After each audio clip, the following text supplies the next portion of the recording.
Pernah nggak kamu merasa segala sesuatu di dunia ini merasa tidak adil? Baik itu perlakuan dari keluarga kamu, teman-teman kamu, ataupun mungkin dari istri kamu ataupun suami kamu sendiri. Di mana dengan perlakuan mereka terhadap kamu yang kurang pantas atau kurang adil.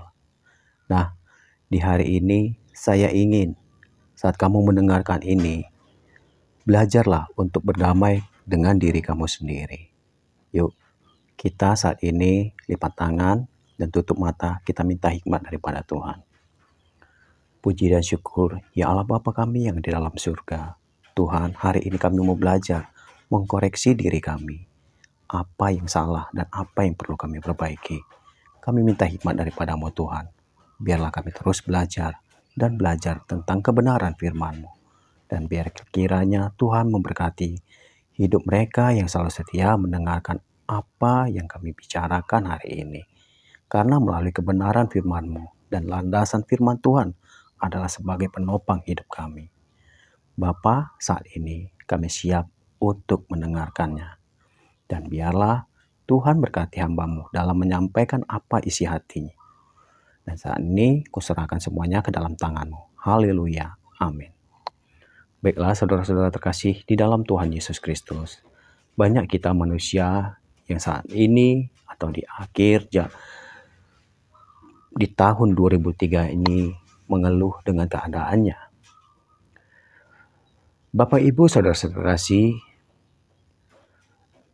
jika engkau mengaku tentang segala apa yang ada dalam diri kamu, saya yakin percaya kita akan menemukan kedamaian dalam hati kita. Renungan hari ini yaitu saya mengangkat berdamai dengan diri sendiri. Jika kita mengaku dosa kita, maka Ia adalah setia dan adil, sehingga Ia akan mengampuni segala dosa kita dan menyucikan kita dari segala kejahatan. Bapak, Ibu, saudara terkasih di dalam Tuhan Yesus Kristus, apakah syarat untuk berdamai dengan diri sendiri? Syaratnya adalah Anda harus mengaku bahwa Anda berdosa di hadapan Tuhan. Lalu, apa yang dilakukan berdamai dengan diri sendiri itu? Berdamai dengan diri sendiri adalah orang yang mampu menjaga tingkat kedamaian dan kesejahteraan di dalam hidupnya tanpa dipengaruhi oleh keadaan apapun, baik di dalam maupun di luar kehidupannya. Contohnya, saat kamu mendengarkan, saya ingin menceritakan bagaimana dengan mendamaikan diri kita dengan diri kita sendiri. Mungkin kamu mendengar, oh, maksud Mas Roni seperti ini. Lalu apakah kamu bisa menerima dengan cara saya? Saya yakin percaya tidak semua bisa menerima dengan apa yang saya bicarakan melalui video-video yang saya buat. Tetapi, cobalah damaikan hatimu. Coba minta petunjuk daripada Tuhan. Apa yang terbaik, apa yang bisa kamu lakukan untuk belajar mengasihi diri sendiri. Ada beberapa prinsip mengalami damai sejahtera. Yang pertama, di mana ada kekudusan dan kebenaran, disitulah ada damai sejahtera. Yang kedua, damai sejahtera hanya ada di dalam Tuhan Yesus Kristus. Dan yang ketiga, damai sejahtera tidak akan pernah terjadi jikalau hal baik dan hal jahat tetap bersatu. Bapak, Ibu, dan Saudara, mengapa orang sulit berdamai dengan diri sendiri? Hari ini, mari kita belajar. Mengapa orang sulit berdamai dengan diri sendiri? Pertama, karena masih keras kepala. Mari kita buka di dalam Kejadian 4 ayat 6-7. Dijelaskan firman Tuhan kepada Kain. Mengapa hatimu panas dan mukamu muram? Apakah mukamu tidak akan berseri jika engkau berbuat baik? Tetapi jika engkau tidak berbuat baik, dosa sudah mengintip di depan pintu. Ia sangat menggoda engkau, sehingga engkau harus berkuasa atasnya. Alasan pertama mengapa kita sulit berdamai dengan diri sendiri adalah karena keras kepala atau tegar tengkuk. Orang yang keras kepala tidak mau menurut nasihat manusia. Penyebab keras kepala adalah selalu menutupi kekurangannya dan selalu menutupi kesalahannya. Akibatnya adalah orang yang memiliki sikap keras kepala itu sulit diajak berdiskusi, sulit diajak ngomong. Mungkin dia tidak menerima apa kekurangan dan kesalahan dia. Padahal seorang pembawa damai itu adalah orang yang selalu setia kepada firman Tuhan dan menjadikan firman itu sebagai landasan hidup. Walau banyak yang harus dihadapi dalam tantangan hidupnya. Pembawa damai adalah orang yang berani menghadapi semua persoalan dan kesulitan yang ada tanpa berniat untuk menghindar apalagi lari dari kenyataan yang dihadapi. Pembawa damai adalah mereka yang berani mengambil keputusan dalam situasi sulit apapun agar tidak terjerat dalam lingkaran kesulitan yang berlarut-larut. Saudara, kalau damai itu definisinya seperti itu, sementara pembawa damai belum berdamai dengan diri sendiri, mana mungkin akan terjadi kedamaian dalam dirinya? Alasan kedua, mengapa orang sulit berdamai dengan dirinya sendiri adalah karena masih hidup dalam kesombongan dan keangkuhan. Mari kita buka di dalam Yesaya ayat 2-11. Dijelaskan, manusia yang sombong akan direndahkan, dan orang-orang angkuh akan ditundukkan, dan hanya Tuhan sajalah yang maha tinggi pada hari itu. Orang sombong hanya menghargai dirinya sendiri dan secara berlebihan. Orang sombong maunya dianggap hebat dari yang lain. Orang sombong suka merendahkan orang lain dan tidak mau menghargai orang lain. Padahal pembawa damai itu berarti hanya berniat untuk selalu berbuat kebaikan bagi sesamanya. Pembawa damai itu berarti orang yang rela berkorban menahan diri walaupun harus menderita dan yang penting tidak terjadi keributan atau kekacauan. Pembawa damai selalu mengutamakan kepentingan orang lain ketimbang kepentingan diri sendiri.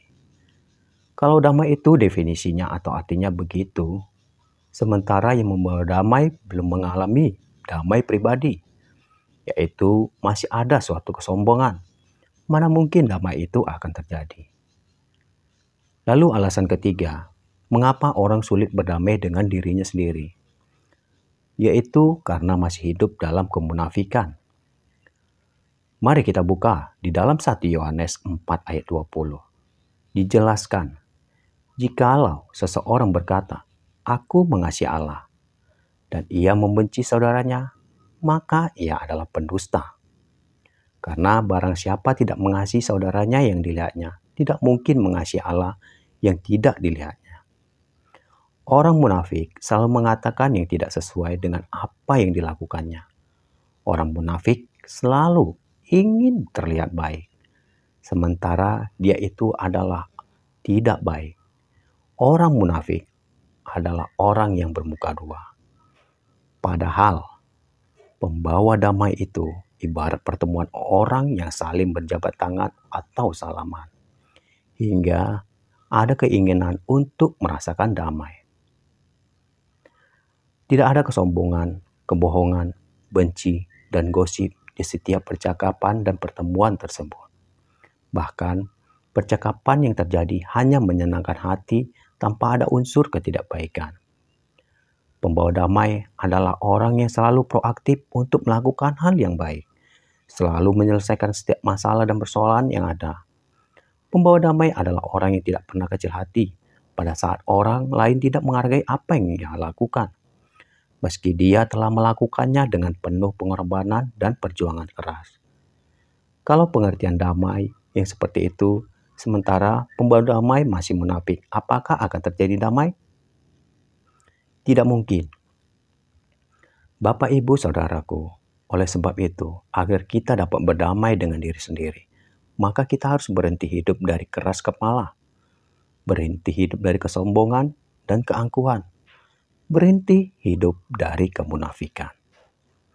Bapak, Ibu, Saudara, keberadaan orang percaya seharusnya selalu membawa damai bagi semua orang.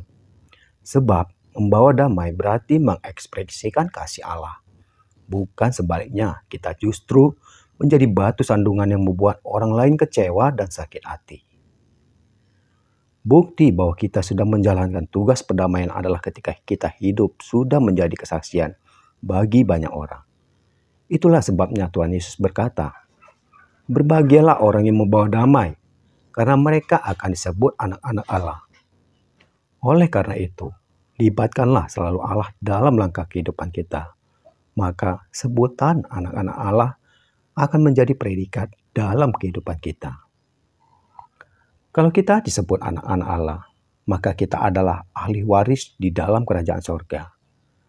Oleh sebab itu, marilah kita terus-menerus mengkoreksi diri kita, membereskan hidup kita, senantiasa bertobat secara sungguh-sungguh, tetap memelihara iman kepada Tuhan Yesus dan hubungan kasih dengan sesama, supaya hubungan kita dengan Tuhan semakin akrab, semakin karib, sehingga Tuhan sayang kepada kita.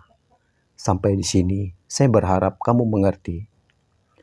Coba berdamai dengan diri kamu sendiri sebelum kita melakukan damai kepada orang lain. Seperti yang saya jelaskan tadi, bahwa hidup damai itu perlu dilakukan, tetapi dengan hati yang tulus. Bisa menyelesaikan suatu perkara apapun itu, kesulitan apa yang kita hadapi, kita tetap harus dengan damai melakukan dan membuat masalah itu menjadi lebih baik.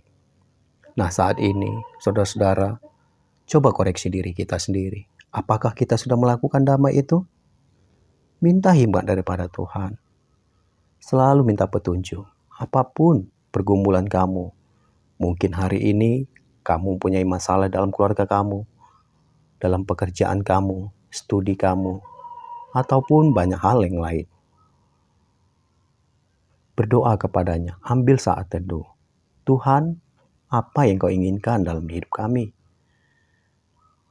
Tuhan akan memberikan petunjuk bagimu. Nah, saat ini, yuk mari kita berdoa. Terima kasih Allah Bapakku. Apa saja yang baru kami pelajari tentang Engkau ya Tuhan, tentang hidup berdamai. Biarlah kami berdamai dengan diri kami sendiri, mengkoreksi apa kesalahan kami, menghilangkan kesombongan, kemunafikan dalam diri kami, belajar untuk merendahkan hati kami selalu Tuhan.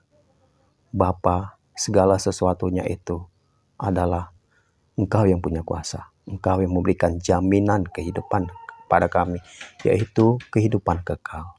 Saat ini Tuhan, apapun mungkin yang selama ini tidak kami sadari tentang kesalahan diri kami sendiri, biarlah kami minta hikmat daripadamu. Engkau yang memberikan kami teguran. Dan biarlah segala masalah, pergumulan kami serahkan semuanya ke dalam tangan-Mu. Biarlah kami belajar untuk selalu rendah hati dan tidak sombong. Berikan kami kedamaian selalu Tuhan. Karena melalui firman-Mu kami bisa mengerti dan mengetahui apa yang Kau kehendaki dalam hidup kami. Terima kasih Allah Bapakku, terima kasih Yesusku. Biarlah kami terima segala rasa damai dalam hidup kami. Haleluya. Amin. Terima kasih Bapak-bapak, Ibu-ibu, saudara sekali terkasihan dalam Tuhan Yesus Kristus. Biarlah hidup kita semakin diberkati dan tetap mengandalkan Tuhan dalam setiap usaha, dalam setiap pekerjaan, dan apapun itu. Jika kamu mempunyai masalah, kamu bisa tulis di kolom komentar apa permasalahan kamu. Dan biarlah segala sesuatunya kita bawa dalam doa. Saya berdoa hari ini, apapun pekerjaan kamu, Tuhan Yesus memberkati. Haleluya. Amin.